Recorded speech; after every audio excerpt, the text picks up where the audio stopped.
Welcome! You join us on the set of the series of Nedge.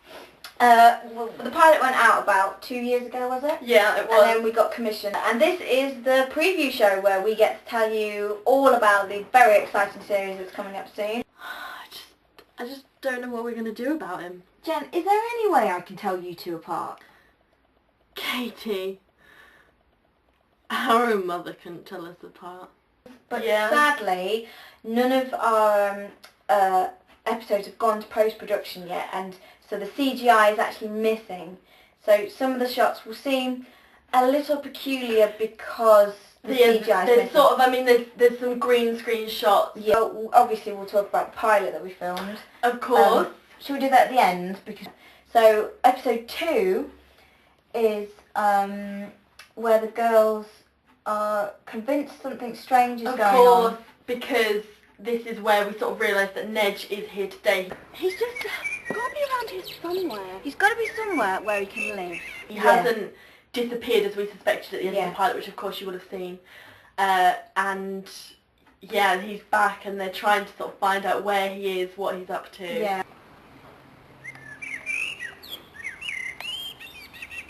So episode 3 is, it's the silent episode. The silent episode. Oh, that was really good. I think what it shows is the way that people can communicate without language.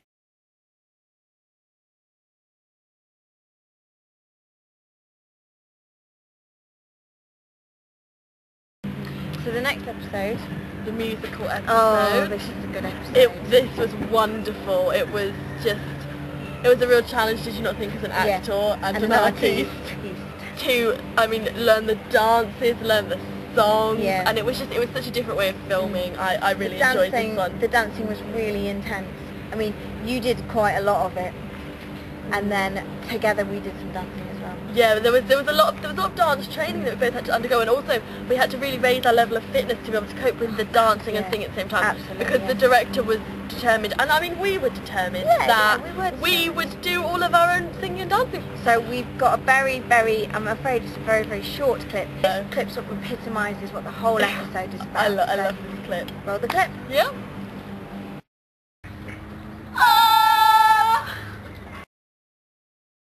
And of course, after the musical episode, there was the episode where E-Tac played the visit, and that is indeed the one on roller skates.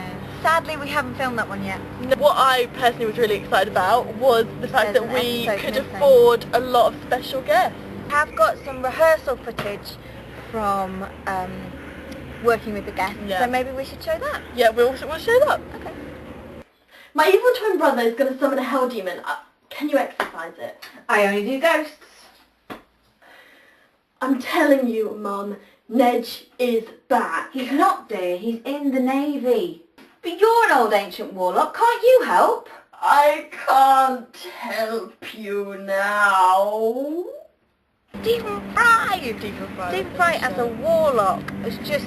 And of course after that one there is the dream episode, which was really, really good because we got to mess around with lots of different filming techniques. And I'd just like to say before we show you the clip, I really loved the costumes for this one because there was a lot. Oh gosh, There's one of the most iconic costumes we're about to show you in this clip. Should we roll the clip? Let's roll it. Okay.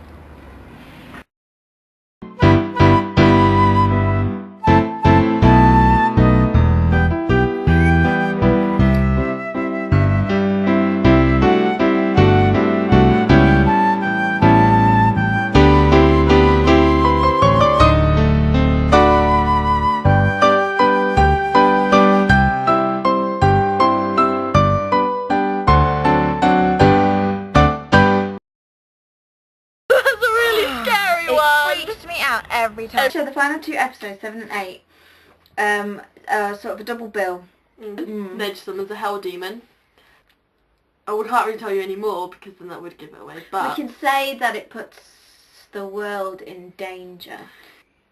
It's all very high octane, high powered. It is very fast paced.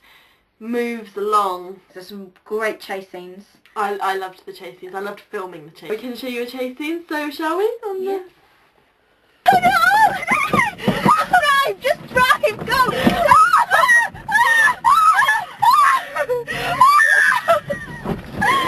my god! It's getting quick! good. See, I actually, I really enjoyed filming that one. It was frantic. I could feel the terror. So I guess finally, we should talk about the pilot. We needed to elongate the pilot because it wasn't long enough, and we thought, do we reshoot the whole thing? Or do we just shoot some extra scenes, and edit them in as a completely seamless change to the pilot? And we thought, well, we'll do that. But I find it very difficult to tell. I know, yeah. Very difficult to tell where the pilot cuts and the new scenes are in, and then it goes back to the pilot. And every time I watch that, I can't believe that we didn't film that on that same day 2 years ago. Yeah. Seamless perfection. Shall we show them? That sums up. Let's watch this Let's clip. watch this seamless perfection. Who's Ned? He's my evil identical twin. He's always ruining things for me. What do you mean? Well, it started when we were 5 and it was our birthday party. And he locked me in the downstairs bathroom and he opened all of the presents. And it just went on like that. Just through our whole childhood, he was always playing pranks on me and being mean to me, and just always. And then it came to a head when I was 16 and I was going to the prom. And he rang on my date and told him that I had the German measles and I couldn't go. And, I mean, he didn't tell me, and so I waited all night for my date to show up, and obviously he didn't. And then the next day in assembly, it turned out that Ned had filmed the whole thing, and he played it for the whole school, and everybody laughed at me. It was awful. And anyway, after that, my parents realised that, I mean, he really was just a bad egg, and they sent him to military school, and so, I mean, now he's in the Navy, but I guess he's back. He's coming! Quick, he's coming! Oh, hide! Wow. Is all you can say is wow. Seamless perfection. No, I'm going to give you guys a little clue here. Mm-hmm. When Jen's character says, he's always ruining things for me, that's where the cut comes. So now you're going to have to watch it back. Yes. To see the cut and go, oh my god, there it is. You'll look out for it, and I mean, but even when you know it, it's there. So that's the end of the preview show. So here we go. So bye. See you soon. So anyway, we had to make this stupid program about how happy we were about everything, but I'm telling you, I'm not happy. They won't listen to things you say, they won't listen to suggestions. I had the best idea for the final episode, and nobody would even listen. Basically, anyway, my idea is that Katie's got Ned and Jen together in a room, and she doesn't know who's who. And she's got a gun, and she's going to shoot one of them. She's going to shoot one of them to save the end of the universe. Like, you're seeing this, it's going to be big, it's going to be fire.